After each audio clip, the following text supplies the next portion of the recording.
মাকে ভুলে যাওয়া যাবে না। মায়ের দোয়া বড় দোয়া। মায়ের দোয়া সবার আগে কবুল। বুলেট মারলে বুলেট মিস হয়, মায়ের দোয়া মিস হয়? খবরদার। স্ত্রী চলে গেলে নতুন স্ত্রী পাওয়া যায়, মা মরে গেলে মা পাওয়া যায়।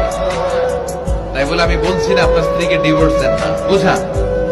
মাকেও বুঝান, স্ত্রীকেও বুঝান, বুঝানোর চেষ্টা করেন। সমাজের এখন সবচেয়ে বড় এত মায়া, এত ভালোবাসা কই যাবে? কেউ থাকবে না। সবাই আপনার অন্ধকার কবরে রেখে দিয়ে চলে আসবে। উপরে বাঁশের কঞ্চি, তার উপরে মাটির চাপা, অন্ধকার আর অন্ধকার।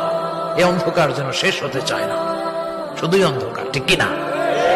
এজন্য আমাদের চলে যেতে হবে। দাদা গেল, চাচা গেল, মামা গেল, আমাদেরকেও যেতে হবে। জোরে কোন ঠিক কিনা?